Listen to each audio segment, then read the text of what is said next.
Was she out of line? Yes. But General, you have to understand, she grew up with that ape. I don't care. Besides, my troops were held up at gunpoint by that commie.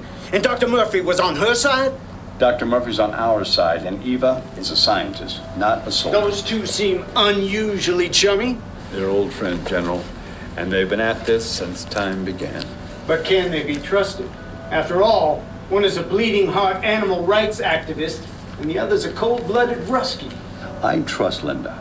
Let's just hope she doesn't let her emotions cloud her judgment. Good God. It's the Esoteric Eric Roberts podcast with Roy E.D. All right.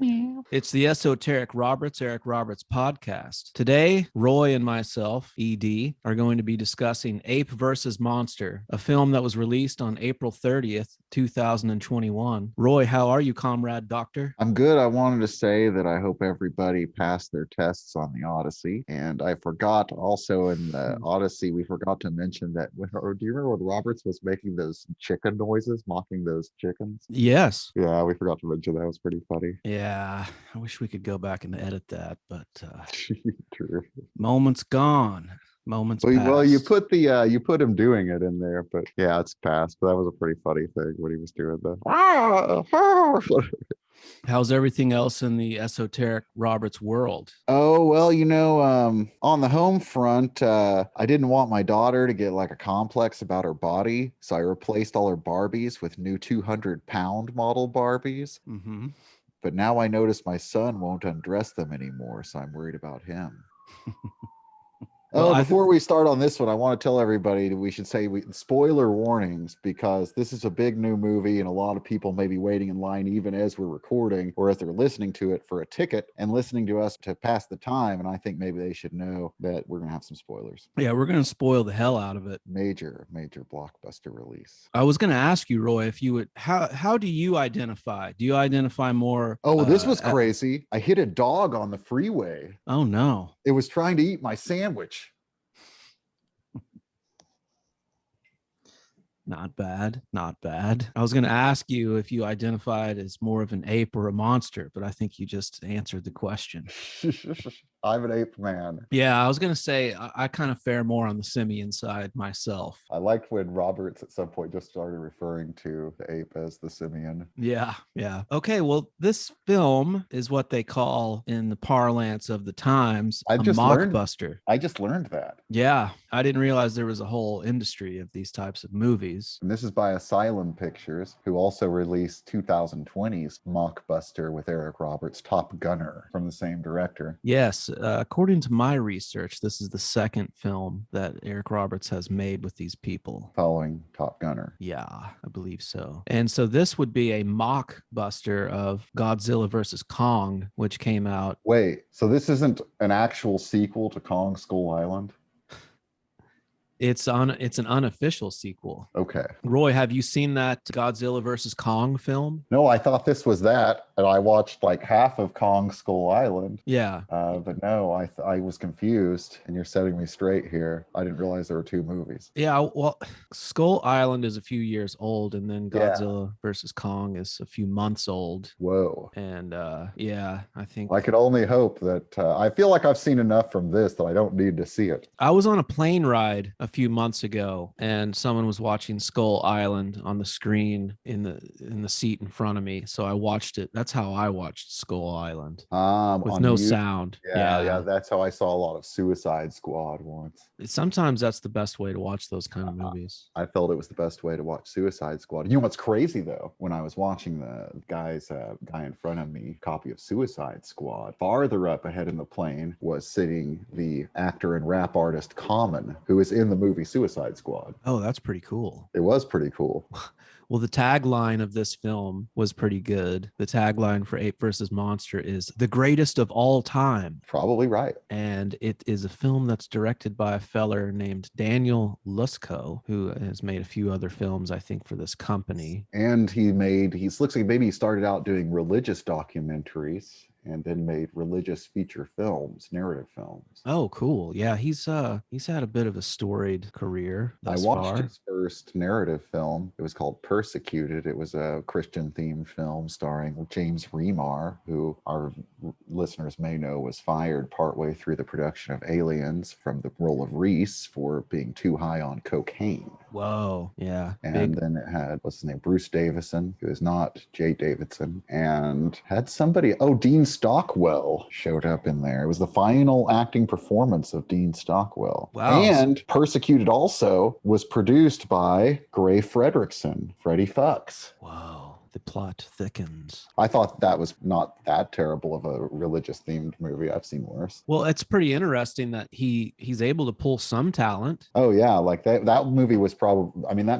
this movie is, we get a little bit of Eric Roberts and no one else that we've ever seen before, really, except for I recognized one guy from Top Gunner. But yeah, that one had recognizable actors in major roles. James Remar was the star, and he was pretty good in it. I like me some James Remar. So we have Mr. Roberts here in this film with a pretty much cast of unknowns, and he's got the and credit once again. Huzzah. And this is, I guess, the most current Roberts film we have. Eric is 64, 65 in this film then, because he is currently 65. In the opening credits, we see a lot of stock footage, but we also see that the visual effects were done by a man named Glenn Campbell.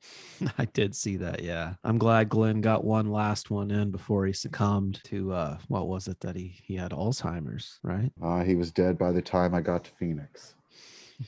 Well, before we really rip into this, I also wanted to say that in the last episode, we talked about Roberts, what he was up to in 96, 97. And we brought up that he was in an episode of Frasier. Ah. Well, it had been a while since I had watched Frasier, and I've been kind of watching a lot of it lately. Really? And I forget that one of the features of that show was a lot of celebrity cameos appear in the form of the voices that call into the radio show.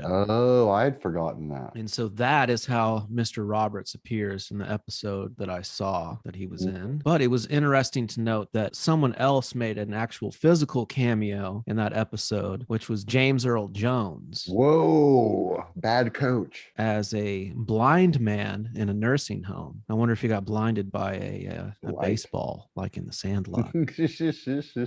Babe Ruth knocked my lights right out. Yeah. And James Earl Jones still alive, right?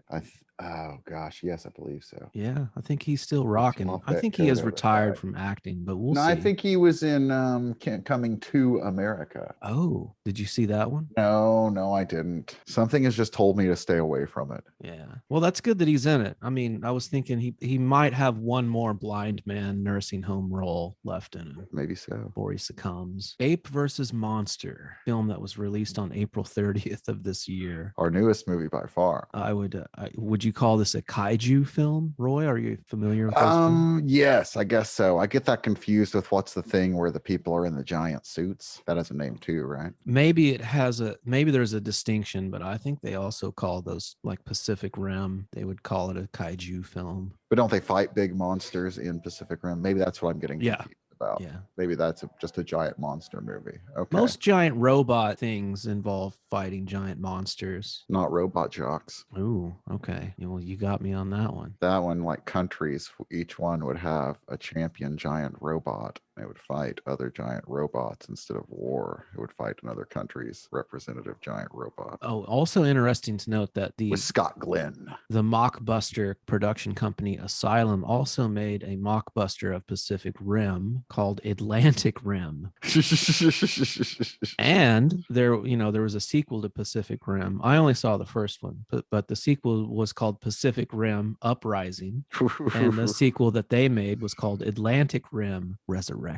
Nice. Wow. Yeah. I guess there's money to be made in this mockbuster genre. We had them when we were children, of course. There was that company that seemed to shoot a lot of movies in the Philippines or something, or no, maybe no, I don't know. They had movies like Ninja Terminator. Mm-hmm. Well, you have the classic Mac and Me. Robot. Well, that's a high. Yeah, that's a knockoff, but that's a higher budget kind of deal Yeah. than this. This, like, Ninja Terminator probably wasn't playing at a theater near you, and No. the Terminator robots were like they were generic little Japanese robots that probably worked for 30 minutes and shot sparks all over your house and set it on fire. Well, it seems like the graphics in this film, Ape versus Monster, were generated by a PlayStation 2. But from looking at Top Gunner and then what I saw, then seeing this movie, and I did a little research on what people thought of this film, this is maybe above board for Asylum Pictures. This is apparently more than you usually see in effects, budgetry, and wizardry in an Asylum picture. It certainly seemed to be a higher budget movie to me than Top Gunner. They're moving up. Yeah, this one, they've spent a little time on this one. Makes me wonder,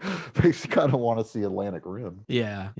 I would like to see Atlantic Rim. This is somewhat of a real movie. If you were a child or something, you could see seeing this and being into it in the way that I was in a Ninja Terminator. It actually delivers somewhat on what it's trying to promise. It's really one of those movies where if you were a little kid, you'd complain that more of the movie wasn't the ape and the monster. Yeah, it's an interesting genre because it's not a parody.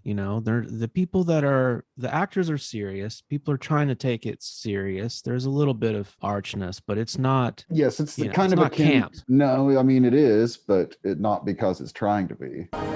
If the wind sweeps this desert hourly, I don't even know why we're bothering. Keep on it. I got a feeling. Feelings put people out of business. That's how I lost my ex.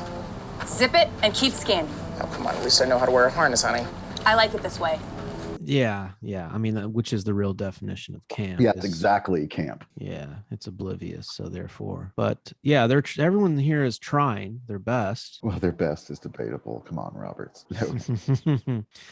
Let's rip into it here. Okay, I'm ready. We start, I think, we see that stock footage, like you said, and we see Glenn Campbell briefly. And then we see I would call it a space capsule. Looks like an escape pod of some kind, right? It's not a lineman for the county. We see it flying through space towards Earth. It flies right past a space station. Yes, the ISS. And then we get a little title card for Langley Research Center. Yeah. Where we meet lab girl, Dr. Linda Murphy, and some of her lab buddies that she works with. And they receive message that there's an unidentified object that's been spotted. One of her lab buddies, right, is classic Top Gunner co-star Shane Hartigan as Lab Tech Jones / Blair. Yes, an effeminate type of guy. Hey, let's not. Shane Hartigan is yeah. My kids went to school with Shane Hartigan. I can assure you that he was a great football player in his time. Okay. Johnson of our day. So then we meet this guy, this Homeland Security guy, Secretary Reynolds, who calls to ask why they've been monkeying around or something like that.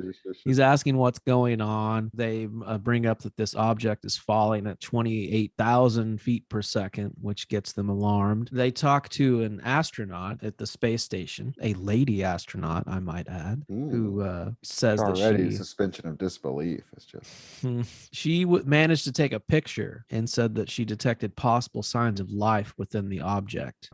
So the folks in the lab have a look at the picture and they're shocked when they see an image of this space probe that has the letters ELBE on it. So then we are in Chavez County, New Mexico, and where the capsule lands. It deploys some parachutes and it lands in the desert, and we see some the first thing we detect are sounds. Some simian sounds coming from within and some crashing about, and then we see an ape fist crashing through a glass window.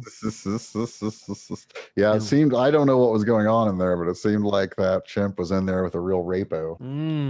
Rapo. Yeah. When I saw that scene, I thought to myself, no beast so fierce, but knows some touch of pity. Their pain. It really reminded me of, reading the book, The Right Stuff, and all of the things we did to the chimps. But that came up several times in the movie. It's probably later in the movie, really. But I always think about the chimps in the Right Stuff book, where he goes into. If you've seen the Right Stuff movie or TV show, they don't go into it so much. But in the book, there are long sections about the training of the space chimps.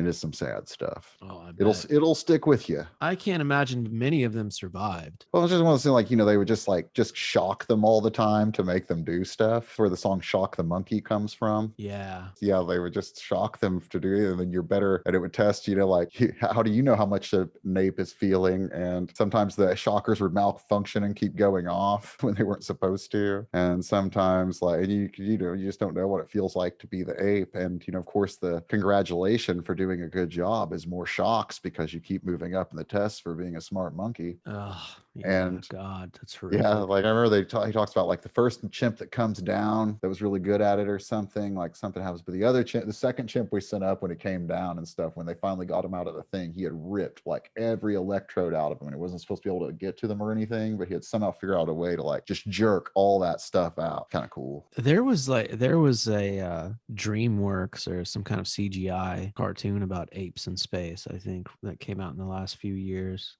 I bet it doesn't have any of that in it. And I bet old John Lilly wouldn't approve of the way we treated those chimpanzees in the space Certainly program. not the cetaceans. So this chimp, his name is Abraham. I think maybe we find that out here in a little bit. Yeah, the next place we end up in is the Pentagon, where we see our good buddy Eric Roberts come in. Yes. Boy, does he ever. Yeah, he comes in hot. He's playing looking not the best. Yeah, he's looking like a man of 64, 65. He's playing National Security Advisor Ethan Marcos. Yeah, he's playing a man of 64 addicted to hillbilly heroin. Hey, in his defense, in this scene, he has been roused in the middle of the night. Oh, He's yeah. angry. Is he actually too thin for suits you can buy? I was thinking when he was sitting down that the doctor should hand Roberts a cigar so he can complete his George Burns impression. Oh, man. Hey, why did you have to rouse me in the middle of the night? So there's an emergency meeting at the Pentagon. He's a weird choice for this role, which, of course we know he probably was cast because we've heard of his name and he accepted it, but he's an odd choice for this. He's so chipper. Yeah. He makes some strange choices, especially in this scene. We find out that this capsule was part of his secret US/Soviet space program that was launched in 1985. Yeah. George W. Bush before he was president, and Putin also was involved in it, I think they say. So according to Roberts, the idea was to try and make alien contact and boost the economies of both the Soviet Union and the United States, and hopefully end the Cold War. These scenes with Roberts and the scientists and different people we'll see in this conference room, which is probably the only room Roberts ever had to be in on his day of filming, they all are kind of not that poorly written. They're kind of a rush job being filmed, and they feel thrown together. They don't really work. But if you just listen to what the people are saying, you've heard worse. Yeah. It's like I said, it could have been it's campy, but it could have been way worse. It could have been worse. I don't really like what's her face, Ariana Scott. I don't think I feel bad. It's her first credit. I think I feel bad really criticizing her with being a lead role and stuff in a movie with your first credit. She'll probably get better, but I thought she was really the weakest link of the cast. Yeah, I hear you. They make an odd choice here too. Throughout the whole movie, whenever there's a video conference going on, they have this big projection on the side of the room. I don't know. I kind of liked that. Yeah, I did too. A kind of a cool visual choice to get out of just how mundane the whole Zoom thing is when you see it in films. It's kind of hard to make that cinematic, but the lighting of their cool classroom, lecture room, their conference hall left a little to be desired though. Well, yeah, I mean, it did feel like a community college classroom. They probably did shoot it at a community college. Yeah, I was kind of shocked to hear that they launched this chimp into space in 1985. Wow. Which is crazy. And it says they lost contact with the probe in 2007. Whoa. So the Abraham, the chimp, had been up there for quite some time. Yeah. So now there's kind of this race between us and the Russians to go and check out what's going on here. They want to check it out before the Russians do. So what was her name? The actress Ariana Scott? Yeah, Dr. Linda gets deployed to New Mexico to go and investigate this probe. With Shane Hardigan and was it General Reynolds, Greg Marcantel? I forget which guy, we meet a couple of generals. I think it was General Reynolds, Greg Marcantel. Yeah, he's like security something or other guy. He was more on the nose casting, but also more convincing than Roberts as a military guy. I thought he was pretty good. I did like Reynolds. I do agree. Yeah, I believe he's a general. Yeah. So they all end up out in New Mexico, and they're in these Hummers, Yeah. Humvees, and they're on their way to the landing site, of the ELBE, or how do they pronounce it? The Elb. Yes, I can't remember honestly. Well, yeah, watching it, I was like, what the hell are they saying? Alp or Elp? But doing a little cheating here and looking at the synopsis, it says ELBE. So we're calling it the Elb. Old General Reynolds and some of his soldiers approach this probe, which they find empty. And Linda Lab is in I think she's in the Hummer still, on the laptop, all those kind of watching flirting remotely things on her tablet. Yeah, and they find some of Those that. are pretty fun. All those little blue whirring little things all over her tablet, all the graphics. Yeah. This wasn't banged in, it was banged out. And then they discover also some green goo that she screams, "Don't touch it." I loved the green goo. Which I'm glad that she screamed, "Don't touch it," because if I was a soldier investigating It happened in space probe, Prometheus. someone instantly touched it. No, like when there was the space cobra, like what's his face? Sean Harris put his face all up close to it. It was like, hey, look, it's a. And then of course it immediately murdered him. Oh yeah, good job, buddy. Back to the plot. Oh yeah, so they're investigating this thing, and then they hear some strange sounds.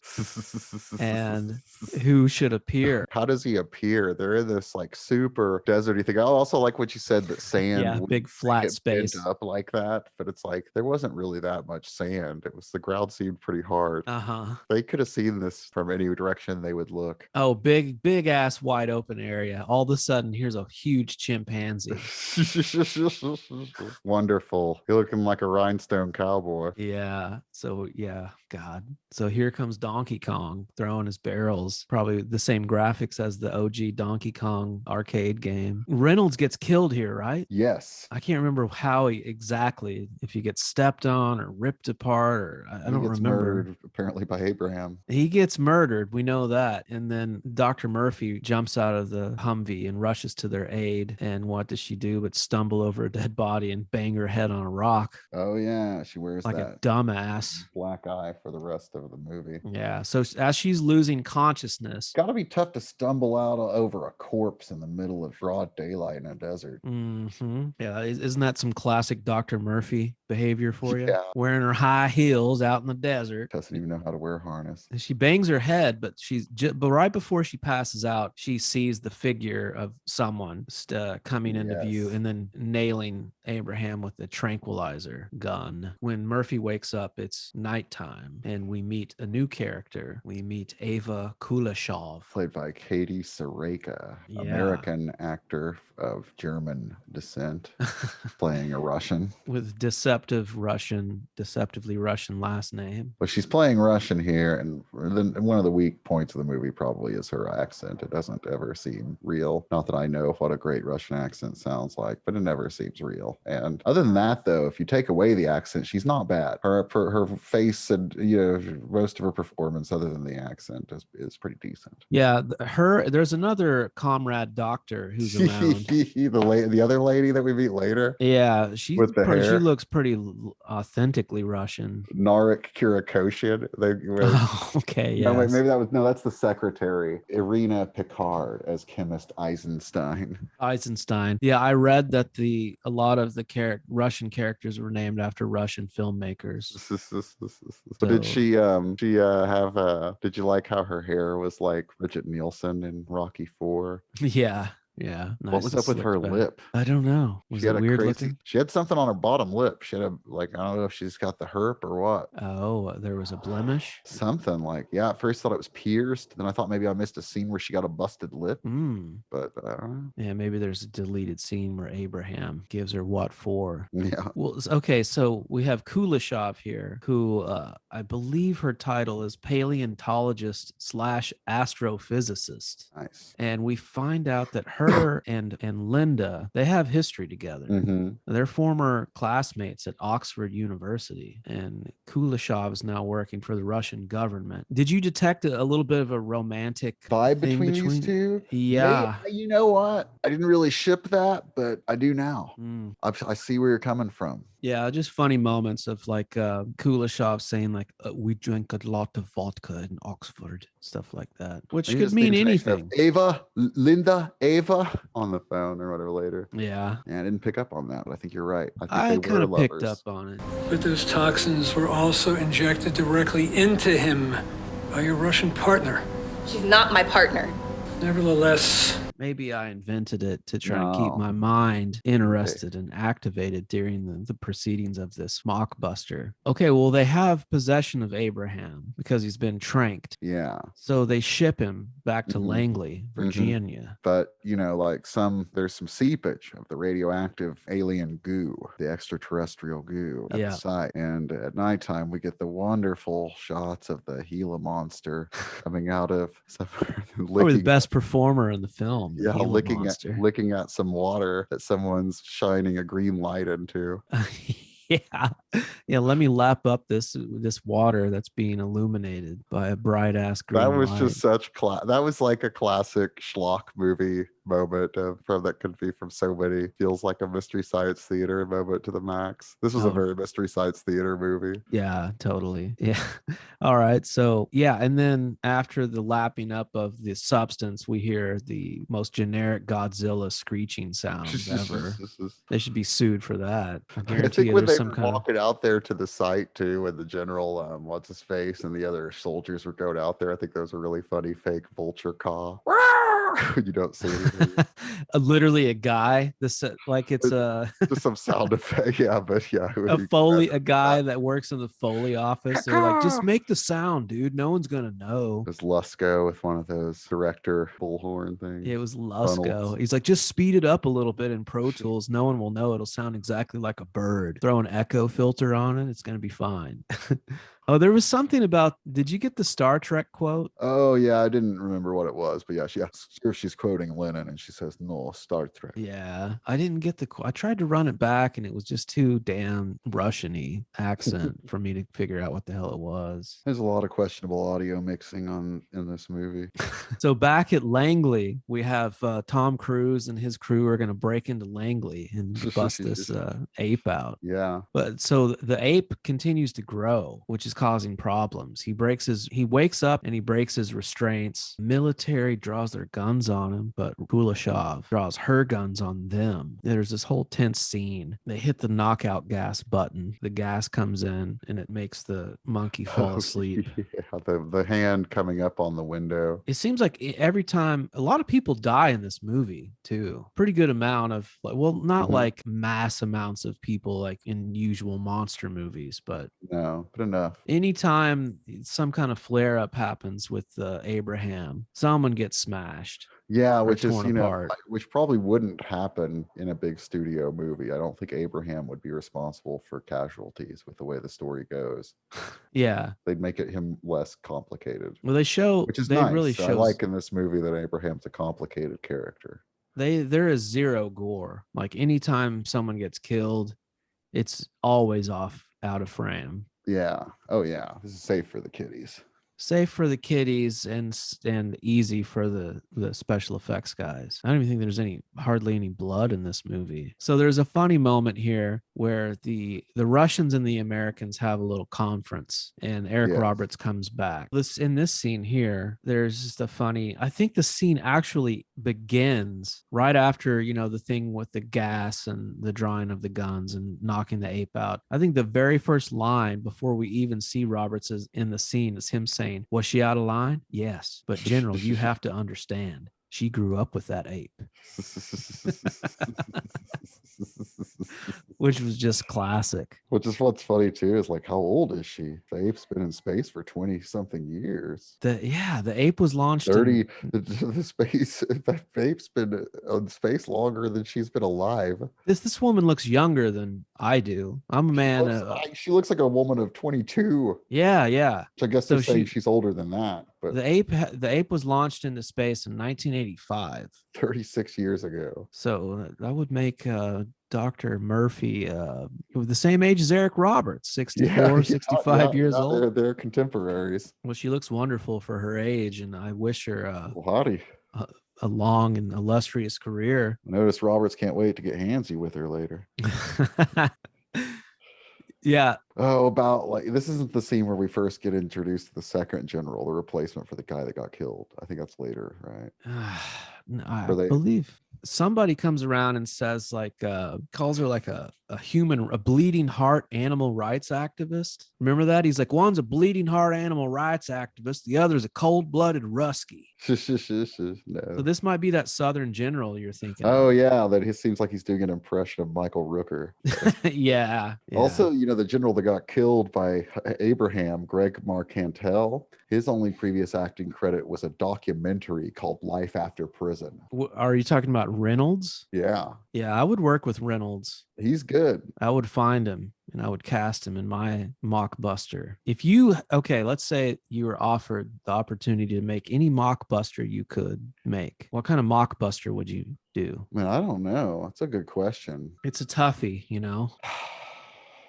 I mean, I would definitely. Are you familiar with? I feel like you'd want something like this, where you get to do action of people out by themselves with guns. I feel like that's the easiest stuff to make your reel look better for your second job. Like a lot of this movie, it doesn't look that terrible taken out of context. Like they get, everybody deserves to live again. The cinematographer and the director. Yeah, there was some moments where I thought this is extremely low budget Mike Mann type of visual style. Yes, same. Yeah, which we see a lot of on TV now too. I noticed that a lot of TV looks like imitation Michael Mann. Well, one thing too in these modern low budget films that is always so funny is that it doesn't matter how little money you have, you're always going to be able to have some really classy drone shots. And we get a lot of those in this. You get drone shots of the Pentagon and the desert. Yes, that was cracking me up. Yeah, like the Pentagon shot stuff. I was like, man, I hope they had air clearance or whatever. Got permission. Oh yeah, they love to just languish in those Pentagon shots in this. Shoot with a drone without permission. Oh yeah? I don't think so, no. Well, one's a bleeding heart animal rights activist, the other is a cold-blooded Rusky. And in the plot here, let's see, Dr. Murphy leaves a stuffed animal in Abraham's hand. Oh, we go back to New Mexico, where we have some residual soldier guys hanging out, and one of them is by himself out there where the probe was. Yeah Kind of on a patrol. I remember this guy. He's joking around with his buddy on the walkie about I think you might want to take a nap in that. You might want to go to sleep tonight in that capsule. And then all of a sudden this just like enormous Godzilla pops up out of nowhere and eats the poor guy. And it looks nothing like a Gila monster. The colors, nothing. It was in fact a stock dino beast that you can buy from a site called Turbo Squid. I looked up as Dino Beast Maya. It would cost you $54 for the 3D model. Yeah, that's a classic. Yeah, they didn't even try and match it would have been cool to match the Gila monster colors, the black and the red. Sure, it would have looked good. I want to look at a Gila monster right now. I was I liked them a lot when I was a kid. I believe they're kind of fascinating because they're a poisonous lizard. Yeah, they're poisonous and they have those cool orange and black, red and black markings. And then I had seen an animal guy had come to my elementary school and brought one of those and was talking about them. And their markings are wonderful desert camouflage. Yeah, I was a big reptile dude when I was younger. Big fan of the lizards and turtles and stuff like that. So the Gila monster was a fave of mine, but pretty bummed out watching this to see how, what did you call it? The Turbo Squid model? Yes, the dinos, the Dino Beast Maya from Turbo Squid. Oh, horrible. Yeah. And somewhere in here too, there's mention of this liquid is in the ape's blood. That's an important plot point. That's what's making it get bigger and bigger. But the liquid dies on its own. I don't know. Is it a bacteria? It's like an alien substance. It's alive. Yeah, But it's extraterrestrial. it can only be preserved if it's inside one of these creatures. So there's going to be kind of a big thing later for all you people waiting in line to see Yes. this on the big screen. You're We're going to be spoiling. blown away. You're going to be spoiled away. When we meet that other Russian lady with their face shields they had on in the lab, the face things, I was thinking those are pretty easy to get nowadays. I wonder if it'll be harder to get like in a year. Yeah. They were in the classic COVID face shield. They have to go, but basically, if I remember right, Dr. Murphy and her effeminate lab buddy, Shane Shane Hardigan. Yeah. Hardigan, they have to go back to the desert. Am I right? Yes, because this is where we get the part of them going through the desert where she says something about acting on feelings, and he says like, feelings are what got me divorced from my ex-wife. And then she says something else. He's like, well, at least I know how to wear a harness, honey. And and I was thinking, was that part of how his feelings lost him his ex-wife? Yeah, there's a lot of Busted subtext in this film with a partner of possibly same sex. Yeah, there's some subtext in this film. You have to admire it. I've been making fun of Hardigan, but seeing the two people, he's much better in this than he was in Top Gunner, and I also felt he was better than this than Ariana Scott was. He at least has personality. Yeah, and he has the thankless him. Role of the comic relief in this film. Which, the comic relief in this film is not well done. It's better at dry science talk. There is the movie. I want to point out again, it does feel like it took someone longer than 45 minutes to write it, which I couldn't say for Top Gunner. Smart monkey, but you're super chimp. Abraham. Abraham, yeah, he doesn't show any glow.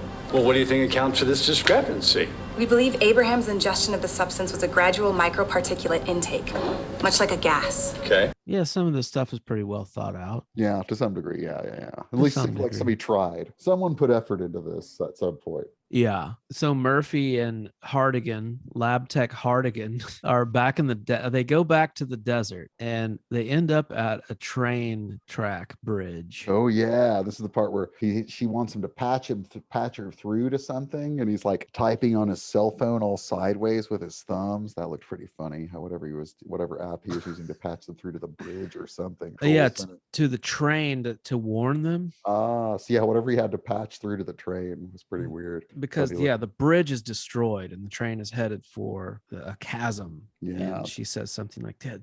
Does this engineer not even see this? Well, like the Gila monster's just ripping up the tracks. Well, before we even see the Gila monster, the train, it looks like the train is just going to go off of this busted bridge. But before it does, the monster appears and intercepts the train. Yeah. And tears it apart. Yes, I would say, actually, this is probably the most impressive this was graphics. Fun. Yeah, them pulling apart the train was fun. Yeah, this was probably my favorite visual effects in the film. And he pulls the train apart and he throws it towards the camera. And the Humvee barely avoids it. Kind of cool. Yeah, the effects were as crappy as they are in the movie. They could be worse. Yeah, and then we have one of the soldier guys who's with them in the Humvee, who's like, that train was the only way we had across. We're gonna have to go on foot now. I didn't bring my hiking boots. Yeah. That's Hardigan, right? Yes. So I had to run that back because when he says it, he's off screen. I think both him and Murphy are off screen. It's and I was definitely like, Hardigan. Yeah, but it sounds like a lady. A little bit like a lady. Funny. Yes. Shane Hardigan, I have to be honest with everyone. I was being silly earlier. I did not think this was a sequel to Kong Skull Island. I watched part of Kong Skull Island to investigate the previous work of Shane Hardigan because his day job, how he pays the bills, is not as a actor. It's as an extras casting director in the movies. And he directed the extra casting. He did extras casting for Kong Skull Island. Whoa, that's pretty interesting. And they say some people shouldn't quit their day jobs. Shane Hardigan, quit your day job. You are gold. It's time, Shane. It's time to make that big transition. You can't do both, and you can't serve both God and Mammon. Man may not have two masters. It's time to eat those acting bugs. All right, so they're in the desert and they are interacting with this Gila monster. The poor bastard who says, we got to go on foot. He gets Plus, actually the extras smashed. in Kong Skull Island were shit. Literally. No, but they were terrible actors. The natives? I don't know. There mostly I saw people in offices, and then there were some natives. I like to believe he probably didn't even get to cast the natives, just like the people in the background of 70s bars and stuff, which were not very convincing scenes. The native parts were better, but so we can pretend he did them. How do you feel about old Brie Larson, who's in that film? I don't like her. I don't know anyone that does, my friend. Thought she was bad in what I saw of the movie. Yeah. I don't like her in those car commercials. Thought she did what she could, maybe with that Captain Marvel role. That wasn't a great movie. It wasn't a terrible movie, but I saw it. Wasn't too memorable. I haven't seen that one. Never saw that Room film either. Oh yeah, I saw that. Did she win the Oscar for that? I don't think so. I think she was nominated. I think she might have won. You're probably right. Every time that I'm convinced of something, you come in with your facts and your figures. It's like I remember thinking, like, whoa, did she win? That's crazy. We might as well just see here what's going on. Oh my God. She won Best Actress in 2016, Roy. Yeah, it's a wild world. Clown world. Well, I'm gonna have to watch Room now, I guess. Might change my whole perspective of Brie. Yeah, you're not gonna want it toasted anymore. How do you like Brie? Lots of different ways, but man, if you ever just put it in the oven for a little bit, yeah, and comes out all soft and warm, oh my gosh, with some crackers. Have you ever had it with a little bit of fruit? Oh yeah, even some jam. Sure. Man, Brie's so good. I've had it on sandwiches. I've had it various ways. Sure, I've got some right now. I'm gonna make some shashushka. Maybe not today, maybe tomorrow. People like, oh wait, never mind. I have feta. I don't have brie right now. The last time I was eating brie, I started putting brie on hot dogs with kimchi brie. Fancy hot dog. It was pretty good. You're a fancy guy, Roy. And hot mustard. Or no. I used Dijon mustard, not hot mustard. I used Dijon mustard. How do you feel about that wax casing or the waxy casing on brie? I'll eat it. Sometimes I'll eat it if I toast it with it on it. Yeah, I guess I do eat it. Yeah, I'll eat it. I'll just straight up eat it. Yeah. Where were we in the movie? So we are in Chavez, somewhere in New Mexico, right? Somewhere in the desert. And right around this time, old Kuleshov, the Russian gal, the Dr. Comrade, shows up in a frickin' what do they call those things? Tomahawk. Oh yeah. Helicopter. And she comes in and she's flying the darn thing, and she fires some missiles at the giant Gila monster, which does nothing to it. Oh, it's an Apache. Excuse me. The Gila monster. Yeah. What do you think its name should have been? Zargon. Nothing biblical like Abraham. Oh yeah. Maybe that's a good question. Who's the most reptilian Hebraic character from the Old Testament? The serpent. Yeah. The son of light. The morning star. It's an Apache helicopter for all of our friends, all of our military enthusiasts out there who listen to our show. But it doesn't do much. And what happens is this giant Gila monster starts digging into the earth. Yes. And it disappears. Yeah, and that effect wasn't, because that could have been worse. It could have been worse. It was very brief. Yes. It's digging and then they just cut away. Yeah. I mean, and we can get into how crazy that is. The idea of this bastard. We'll get into it in the plot.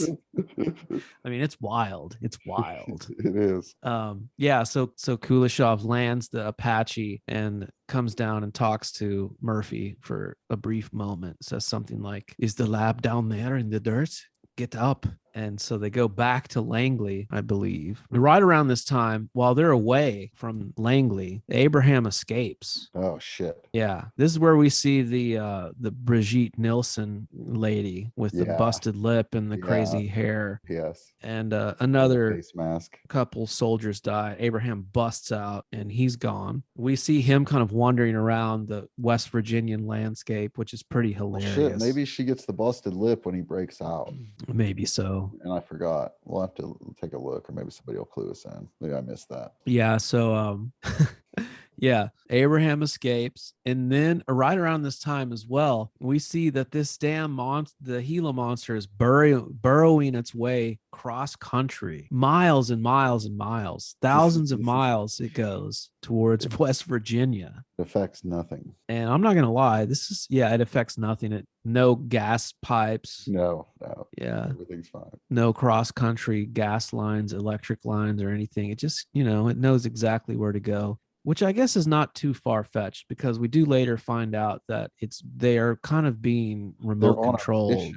Yes, that gets pretty crazy. which I found kind of a neat idea. I liked it. Yeah, yeah. Giant monsters being remote controlled by aliens. Yeah, I that's mean, one thing when we first meet the Michael Rooker guy, like they're having a conversation, and I think that's why I thought it may not have come up yet. I think we may be getting to it now, where he pops in on them, where they're talking about why is Abraham growing and he wasn't before? What happened here? That's about to come up, right? Yeah, I think so. Yeah. Okay, yeah, because I was thinking in that scene where they're talking about like Abraham and all that, I was like, this isn't that bad. And then that Rooker guy interrupted it, and I was like, you just interrupted the best talking scene of the movie so far.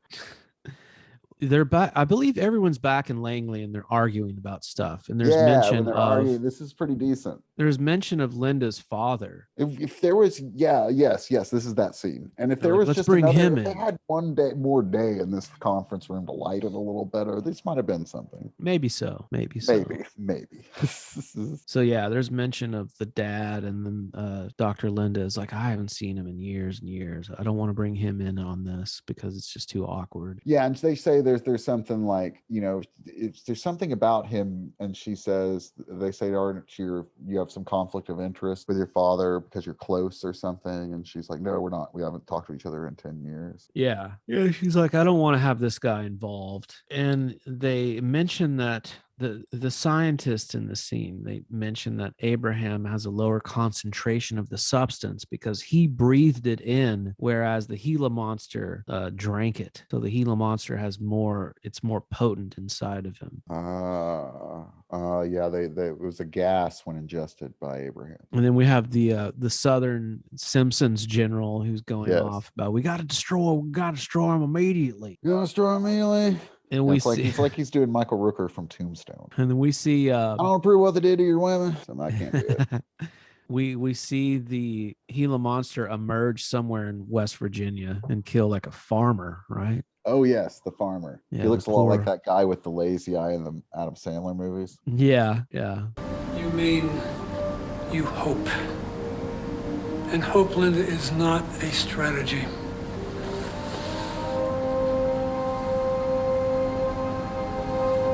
Sometimes hope is the only strategy. That's great. See to it. There's no time to lose. Let's do it. We have a lot of plot left. Can you believe it? When you were talking earlier, I was like, man, there's a lot to go.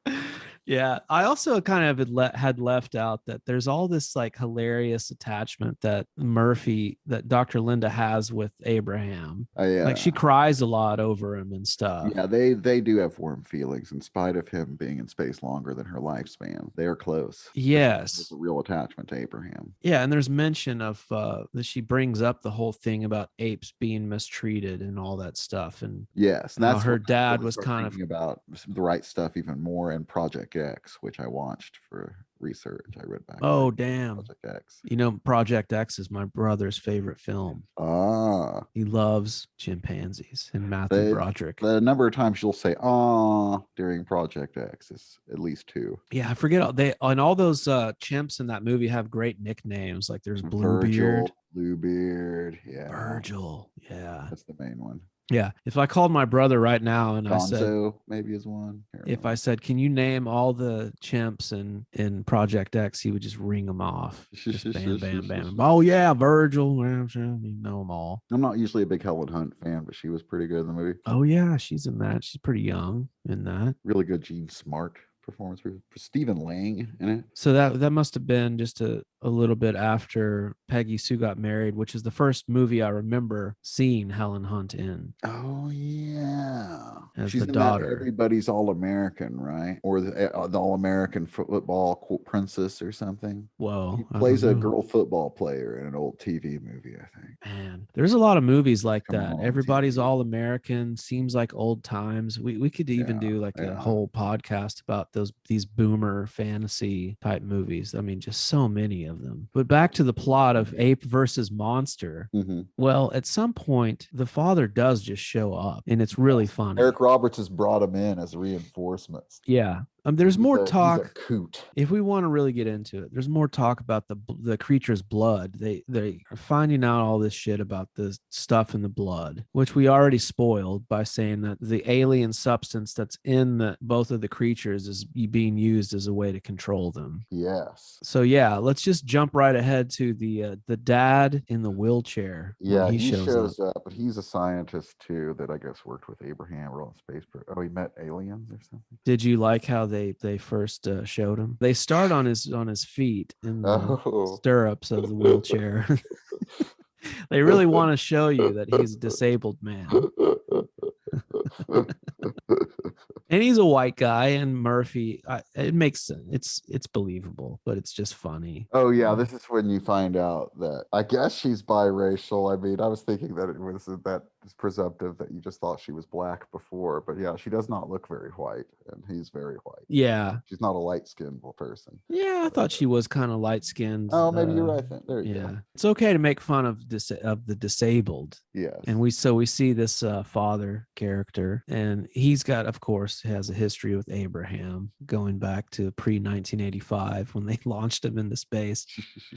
It's also funny. So they never, I kind of had this idea of like, well, maybe there was a time warp, and I kept thinking they were going to bring up some kind of time warp plot line of like, how did this guy survive? I believe apes live to around 40. Okay. But I would have to look that up because it does seem like Coco made it a long time. I'm just going to type it in real fast. How long do chimpanzees live?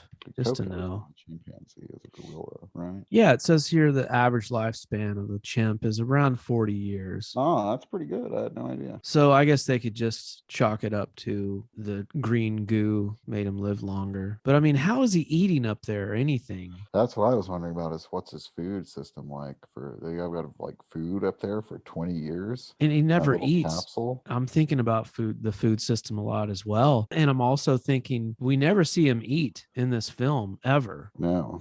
He breaks out. He's out for a few days. I mean, you think he's looking for food sources, but I don't see him eat. I don't know what he's eating. No. I don't know what kind of American leaves, what kind of greens a chimp can even eat. Yeah, what gives him any kind of sustenance? Good question. I mean, could a chimp, an escaped chimp, live in America? What do they just give him vitamins like pumping into him constantly? Yeah, I don't know if they would be able to find the same kind of green, same kind of roughage that they eat in Africa or that's given to them, I guess when we sent the space chimps up, we didn't send them up for that long, right? Probably not long enough that they would get so hungry. Probably only sent them up for like a few hours or something. It's my guess. Yeah. Have you ever seen that chimps will eat meat sometimes as a treat? I mean, they go crazy. They kill smaller monkeys and they go into a feeding frenzy and like flip out, and they'll hunt down these little squirrel monkeys and catch them and just like rip them apart, eat them, but only every once in a while. Wow. Usually they're just eating leaves and fruit just nonstop. Oh, I'm not going to lie, Roy. I get kind of lost here in the plot. Yeah, this is where I got lost in the sauce a little too. I think like the dad shows up. The monsters are both heading for Washington, D.C. Yeah. And it's important to note too that there is also a big UFO that's headed in that direction. Oh yeah. I forgot about that. Yeah. And this is kind of the thing that's oh yeah, I remember seeing the UFO and thinking that was a kind of a Star Wars-y / flying saucer design. It's operating the Gila monster much better than it is Abraham. And that's another plot point where they're like, Abraham is fighting it off. Abraham is not controlled by this, blah, blah, blah. So the Dr. Murphy Linda never gives up the idea that she can save Abraham. That's kind of her big deal. And the mammalian warmth of Abraham helps him fight off the control because he's tied to his past with the people, that the reptilian, Gila monster, it has no such attachments. It's just going forward, surviving, trying to thrive, and it has no use to fight off its commands. Yeah, the reptile brain versus the mammalian simian brain. Reading the plot here, the Russians and the Americans agree to work together. Dr. Linda believes their best chance is to disrupt the cosmic beams. And is her father's yeah. name Noah? Her father's name is Yes, his name is Noah. Murphy, played by Rudy Bentz. Vince? Bentz. Oh, Vince. Yeah, Rudy Bentz. Did you have any theories? I had maybe a theory for just a moment where I looked at this guy and I thought that could be David Agresta. No, but I did think he was maybe an actor I'd seen in other things. Like he has that look of like, you could see how he got cast as the coot old man eccentric guy in the movie. He looks like he looks like John Lithgow meets Richard Jenkins, kind of like. Yes, he looks exactly like his part. Okay, it says here the father, Noah Murphy, suggests they use a bioelectric pulse to disrupt the cosmic beams coming from, I would imagine, the UFO. Yeah, and So as we're getting lost here, let me say at some point he has a big talk with his daughter and tells her that she knows it was right, that empirically they were better off without him, her mother and her, after his like encounter with aliens, sent him underground or something because of secrets or something. But then like he tells her that when he met aliens, he wanted his real daughter, not his adopted daughter, with him. Later, I was like, that's a weird line. I wish I would have paid attention to that. Yeah, this is a weird line. Yeah, man, we got to get a sound grab. I want that my one. real daughter, not my adopted daughter, with me when I made contact or something like that. Do you think he was born disabled or did that happen? Oh man, it just depends. I was thinking about this of like, did it happen before or after she was born? I don't know. Or conceived. Did the aliens do it? Maybe they crippled him. So there's a whole plot Impregnated here her mother. so these two giant monsters are converging on Washington, D.C. So they come up with this idea, all the scientists, they're going to put this big transmitter on the Washington Monument, the big pointy guy out there in Washington, D.C. And so this is where kind of the final battle begins. The Gila monster bursts out of the ground after burrowing for thousands and thousands of miles Some unabated. people would think that just putting something on top of the Washington Monument in itself would be kind of overcompensation. I used to dream of living in a world where you touch the stars and hold hands with those beyond. And I dream of you, not my adopted daughter, but my own flesh and blood beside me. You got part of it right, Dad. Yeah, good call. This transmitter, it basically frees the ape Abraham from the aliens' control. So I guess the idea was they were going to send both of these giant monsters and destroy Washington, D.C. Yes. But we never meet the aliens, do we? No, I think we only just see that ship roll around. Yeah, the UFO. What do you imagine they look like? Within this budget, humanoid, surely just look like I human. guess. Well, I don't know. Maybe a bald cap. Yeah, maybe some rats with numbers on them. Yeah, maybe a low budget Vulcan of some kind. Maybe they get some child actors and give them fake deep voices in post. This is the big last battle between the Gila. Pretty easy. All their parents are trying to like get them credits. Yeah, that would be kind of good. Children and just dubbed. Yeah, like in Mr. Show or that was not an old. That's one of the classic Star Treks. Is Clint Howard as a baby or as a little boy in the OG Star Trek? Yeah, series. Yeah, handsome child. Whoa, I didn't know that. I was wondering when Clint Howard first appeared on the scene. Might be his first acting appearance. I'm not sure. Yeah, he's younger than Ron. I think so. Yeah, because I don't know what years the Andy Griffith Show was on offhand, but I know it's in black and white. And what's his face? Ron Howard would be older in Andy Griffith than Clint Howard is in that Star Trek, which would be from '68 or something. Oh well, you would be surprised how long the Andy Griffith Show went on. It actually went into color. Oh wow, how long? That's crazy. How long did it go on? Oh, it says here it went from 60 to 68. That's a good long run for a sitcom. It's a good show. So they had, it says here, 159 black and white episodes and 90 color episodes. Wow. Now let me ask you, you ever see a color episode of Andy Griffith Show? Not that I can recall. You ever see a pregnant Chinese woman? Did you ever see Mayberry RFD? Never have, but I know about it. Is that? It was definitely Andy Griffith, but I don't know who came back for that. Okay, so Andy Griffith was on Mayberry RFD. He was, but Okay. who the hell knows who else was there in there with him? Because Don Knotts went on to be in like Three's Company and a bunch of Disney movies and whatnot. Yeah, Three's Company was way later. Of course, Ron went on to be in Happy Days. Yeah. I mean, if we really want to go off on some detours, let's look at Happy Days here for a minute, because I feel like Happy Days was on forever. But he wasn't on the end of Happy Days. Or wait, yeah, didn't they get rid of? No, wait, he had a brother that disappeared, right? That was the thing, is that he had a brother that disappeared. I think he may not have been. Oh on yeah, the the brother didn't season last either. longer than like the first season or And I first think few maybe the episodes. last season didn't have Ron Howard on it. I don't know. Probably not. I I'm imagine just it probably confusing, Fonzie was probably the one who lasted till the end, or Yeah. I don't know. I don't know It's- either. I just know that Travolta left Cotter and they had that other guy, Bo. It says here the Happy Days lasted from 74 to 84. Wow. Yeah, That's a long run. That's a lot of we're- Happy Days episodes. We were alive when Happy Days was wrapping up, which has nothing to do with Ape versus Monster. So maybe it went on many years without Ron Howard. What? Well, an internet search will provide us with the answers of when Ron Howard left Happy Days. It's going to have to be highly edited. Okay, he left in 1980, so Wow. So it went on 4 years with no yeah. Ron Howard. Do you think he left because he went bald? Well, he's directed what's that? Like the whatever the Roger Corman movie he did. Seems like he directed that sometime around 1980. Yeah, like a Roadster type movie, Yeah, right?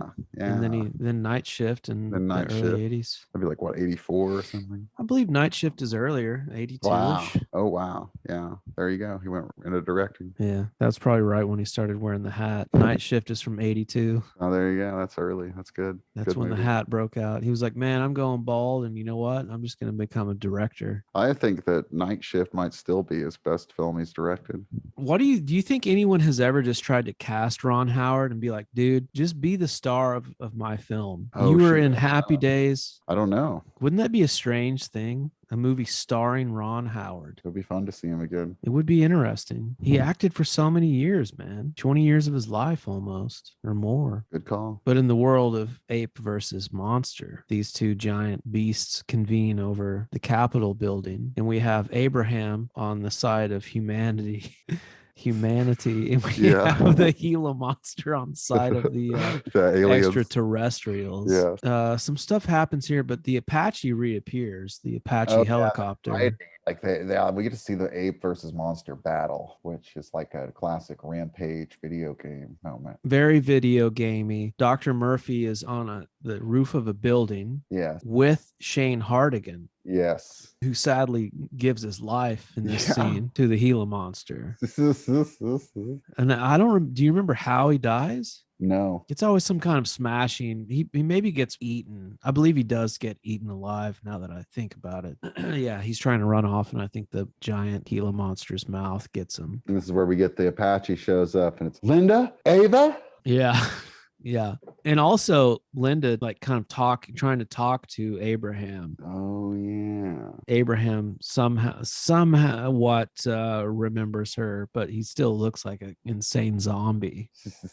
And yes, but Ava is in the Apache coming to the rescue. Yeah. And Ava And gives her life. She does. And she was told by her secretary, Podovkin, played by Narek Kurakoshian, that it wasn't her fight. But she's the reason that Abraham is so jacked up. They injected him with more serum or something when Yeah. no one was looking. And so she feels guilty about this. When in fact, really, it's saving the day, right? Like she's really, Abraham's size is going to end up winning the day. But just to make up for it, she gives her life by crashing the Apache into the side of the Gila monster. Yeah, which doesn't do a whole lot. I guess it eventually wears him down. Yeah. But Abraham finishes the job. And it's where Roberts calls in. Roberts calls into the thing when Abraham and the Gila monster are fighting, and he's like, "We're just send some gunships and take that monkey out," or something like Yeah, that.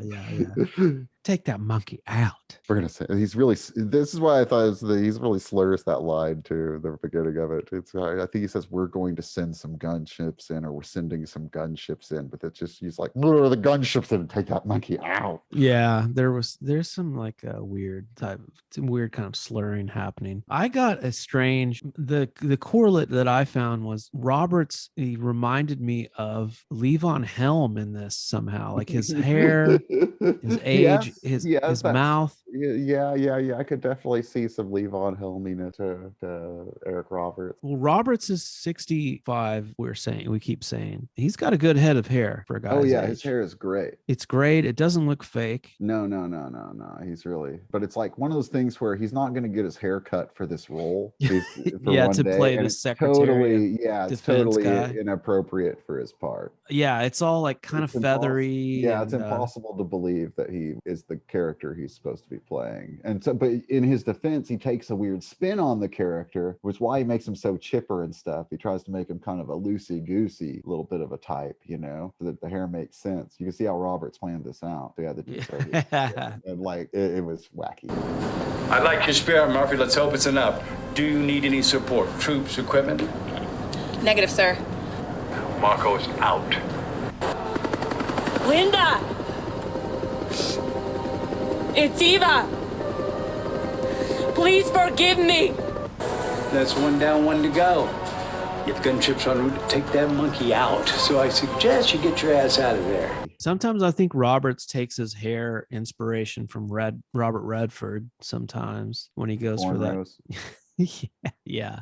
The insane mullet, long mullet in Best of the Best One. Oh, that was really long hair. Yeah, he goes for kind of that shaggy, layered kind of thing. It looks good on him. I gotta say. Yeah. I hope that when I'm his age, not a lot of you and I have. We talk about hair a lot. That's one of our strange fixations. But an older guy doing this kind of shaggy hair that's pulled down doesn't always look good. Usually it does not look good, but I wouldn't say it looks good to me in this case. It looks weird.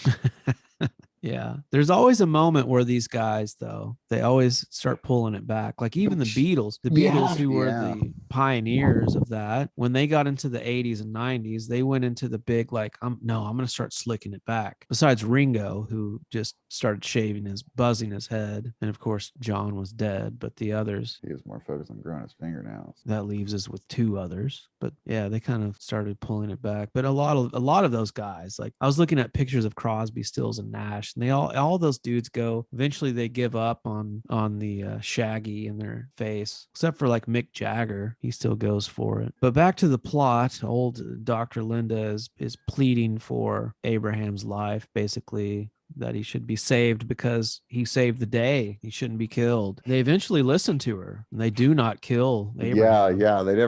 It's like he needs confirmation, Roberts does, before he calls off the gunships to take that monkey out. Yeah. And I believe maybe Noah, the father, has something to do with that. Yeah, I don't know. Or he's like, don't kill him. But somehow they don't kill him. Abraham saves the day. They end up back in Langley. Yeah. They end up back at Langley and they take Abraham back to the desert where they take him to this base that's basically a wildlife preserve. Wait, we got to get revealed that first, though. Excuse me. We were in the room and she's like, why didn't you said you needed, he explains how they didn't kill Abraham, how she was right, and how she's a big hero and Abraham's a big hero. And she says, but wait, why'd you call off the gunships? You said you needed further confirmation than my say so. And he's, well, young lady, I had acted on something I hadn't considered since I was a little boy.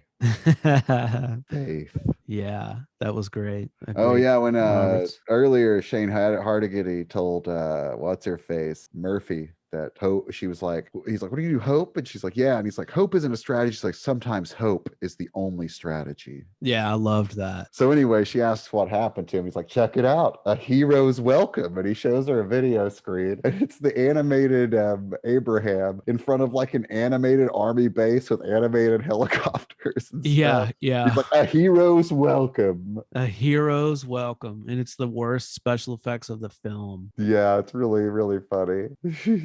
Yeah, we jumped ahead just a little bit in that the death blow was not given by Kuleshov, who crashes into the Gila monster, but Abraham does break the neck. Oh, whoa. He snaps the Gila monster's neck. Nice. And then the UFO withdraws. It flies away. So it's fight again in Alien Monster versus Alien 2. No, Yeah. Ape versus Monster 2. Damn you, we'll get you again with some of this glowing green ooze.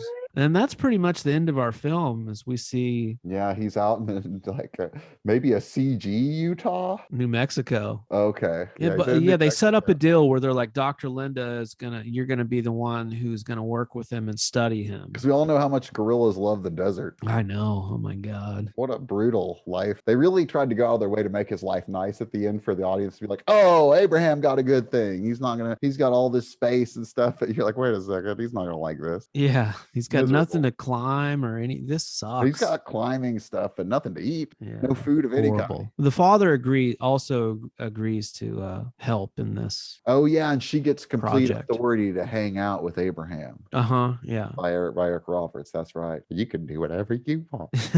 So I'm seeing at the bottom here, you said Eric Roberts starred in another Asylum film. Top Gunner. It says here that he also starred in Asylum's first MonsterVerse mockbuster. Whoa. So I believe they have a series of films called the MonsterVerse. Oh. This one is called Monster Island. So we might want to look up Monster Island and see what that's about. I would probably want to watch a few more other films before.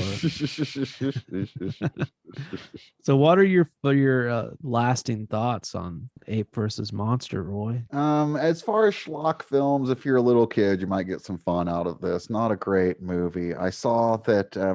I saw in the closing credits that the production coordinator was Kirsty Allerheiligen. I think I was Allerheiligen to this movie. Right.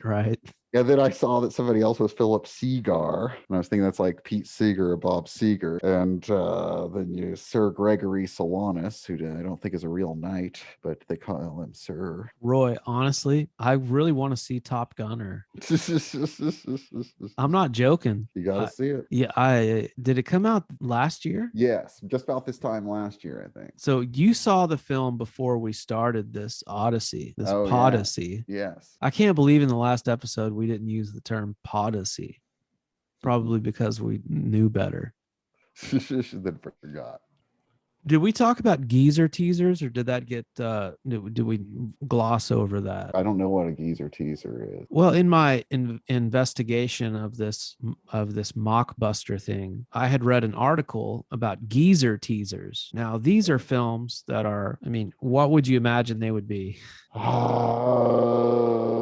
I don't know that they try to trick old people. They're low budget movies, usually direct to video, and they're aimed at an older demographic. And these are the movies that definitely even De Niro has been in some more like lower budget kind of forgotten films over the last few years. So guys what are some geezer teasery movies? Definitely Steven Seagal's movies from the last 10 years are kind of geezer teasers. It says here. You know what would be some great geezer teasers, although they're not that low budget actually. Like what my dad likes to watch. What I've been thinking about watching because my dad got me to watch the show Bosch. I watched season 1 of Bosch, and I was like, man, I'd kind of rather be watching the Jesse Stone movies with Tom Selleck. I know nothing about these films. He has a whole series of TV, I think, movies. Yeah, TV movies. The Jesse Stone series. They all seem like they're just super for your retirement age people. He plays a sheriff in Massachusetts. There's something appealing and comfortable about that stuff.